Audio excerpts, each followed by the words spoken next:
ওদালগুৰিত 10টা নহয়, পাৰিলে তামোলপুৰৰ 6টাতো কম্প্ৰমাইজ নকৰোঁ। তামোলপুৰৰো 6টা, 10 6 16টা। এই 16টাত আমাৰ শক্তি আছে, সামৰ্থ্য আছে, আমাৰ কাৰ্যকৰ্তা আছে, সমৰ্থক আছে। গতিকে কোনেও নাৰ্ভাছ নহ'ব, ক'ৰবাত কেতিয়াবা প্ৰশ্ন কৰিব পাৰে, বেছি টিভি চিভিও চাই মাথা নষ্ট নকৰিব। দিলীপ শইকীয়াৰ কথাত আমি মূৰ নঘমাওঁ। দিলীপ শইকীয়াই নিজৰ বক্তব্য দাঙি থৈ আমি আমাৰ কাম কৰি গৈ থাকিম। আমাৰ ভূমিকা আমাৰ আছে, যিহেতু আমাৰ ভৈৰৱকুণ্ড সমষ্টিৰ 10টা সমষ্টিৰ ভিতৰত কিবা ওদালগুৰি জিলাৰ 10টা সমষ্টিৰ ভিতৰত আমাৰ 5টা MCLA আমাৰ দখলত আছে, আৰু য'ত য'ত আমাৰ দখলত আছে তাত আমাৰ প্ৰাৰ্থীটো থাকিব, আমাৰ পজিশ্যন আছে, মজবুত আছে। আনকি য'ত য'ত আমাৰ প্ৰাৰ্থী জিকা নাছিল যোৱাৰ নিৰ্বাচন, সেইবিলাকতো আমাৰ প্ৰাৰ্থী এইবাৰ হেলা ৰঙে জিকাৰ এটা পচিবিলিটি আহিছে। সেইকাৰণে দিলীপ শইকীয়াৰ কথাত আমি মূৰ নঘমাওঁ। দিলীপ শইকীয়াই নিজৰ বক্তব্য দাঙি থৈ আমি আমাৰ কাম কৰি গৈ থাকিম। AGP বা UPPL এলায়েন্সৰ কথা তেনেকুৱাতো অহা নাই এতিয়ালৈকে, কিন্তু আমি যিহেতু ষ্টেট গভমেণ্টত একেলগে আছোঁ, কেন্দ্ৰ চৰকাৰত আমি একেলগে আছোঁ, সেই হিচাপে আমাৰ মাজত এটা সৌহাৰ্দ্যপূৰ্ণ আছে, সেইটো সম্পৰ্ক আমাৰ নিশ্চয় থাকিব। সেইটো মই এতিয়ালৈকে গম পোৱা নাই। আলোচনা হ'লেও তেনেকৈ একেবাৰে সম্পূৰ্ণ বুজাবুজি বা চিট আণ্ডাৰষ্টেণ্ডিং হৈ চিট এডজাষ্টমেণ্ট কৰি তেনেকুৱা খেলাত এতিয়ালৈকে তেনেকুৱা পৰ্যায়লৈকে নিশ্চয় অহা নাই।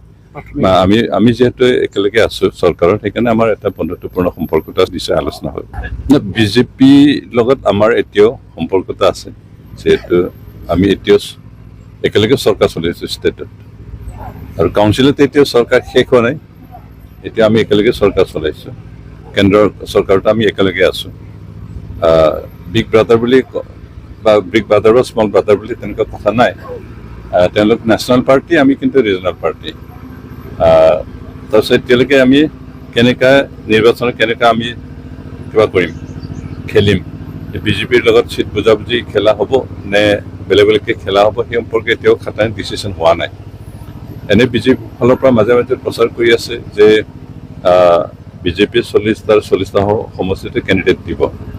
এইটো তেওঁলোকৰ এতিয়ালৈকে সেইটো স্থিতি তেওঁলোকে লৈছে, তেওঁলোকৰ পৰা বক্তব্য ওলাইছে, কিন্তু এতিয়ালৈকে খাটাং সিদ্ধান্ত হোৱা নাই যে কেনেকৈ খেলিব। আলোচনা কৰি খাটাং ডিচিশ্যন হোৱাৰ পিছত সেই ক'ব পৰা যাব যে কেনেকুৱা খেলিব। তেওঁলোকে অকলে আমি দুটা পাৰ্টীয়ে অকলে অকলে খেলিব নে কিবা চিট বুজাবুজি খেলিব নে তেনেকৈ খেলিব, সেইটো এতিয়ালৈকে খাটাং হোৱা নাই। আলোচনাৰ পিছত সিদ্ধান্ত হ'লে এইটো খাটাং হ'ব।